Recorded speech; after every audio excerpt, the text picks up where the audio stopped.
მესამე წელია, რაც ქართული ოცნება დამოუკიდებელი სამოქალაქო და მედია ორგანიზაციების საქმიანობას მიზანმიმართულად ებრძვის.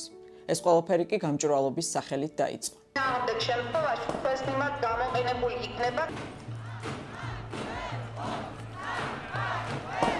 2 წლის წინათ ცხადი იყო, რომ ქართული ოცნების მიზანი კრიტიკული ხმების ჩახშობა იყო. შესაბამისად, ჩვენ ამ ღირსების შემლახავ რეესტრში არ დავრეგისტრირდით.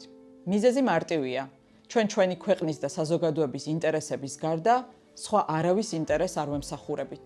შესაბამისად, ვერ დავირქმევდით იმას, რაც ბუნებრივად არ ვართ. გარდა ამისა, ქართულმა ოცნებამ გადაწყვიტა წნეხი გაეძლიერებინა როგორც ორგანიზაციებზე, ასევე ფიზიკურ პირებზე და ამერიკული ფარას ქართული თარგმანი დაარეგისტრირა პარლამენტში. ამერიკული არის ძალიან ხისტი, ძალიან მკაცრი, რეპრესიული, ეწინააღმდეგება ადამიანის უფლებების სტანდარტებს, ითვალისწინებს მათ შორის სისხლისამართლებრივი პასუხისმგებლობა, ნებისმიერი ადამიანიც კი შეიძლება გამოცხადდეს აგენტად და შემდეგ ეს არის ამერიკული კანონი. ამ კანონის მიღებით რეჟიმი ცდილობს სისხლისამართლებრივი პასუხისმგებლობით დასაჯოს ის პირები, რომლებიც ამერიკული ფარას შესრულებაზე განაცხადებენ უარს.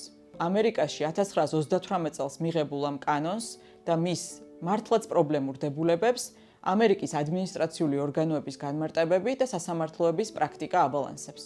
ჩვენთან კი ცხადია და უკვე დიდი ხანია დამოუკიდებელი ინსტიტუტები ქართული ოცნების სრული კონტროლის ქვეშ არიან მოქცეულები.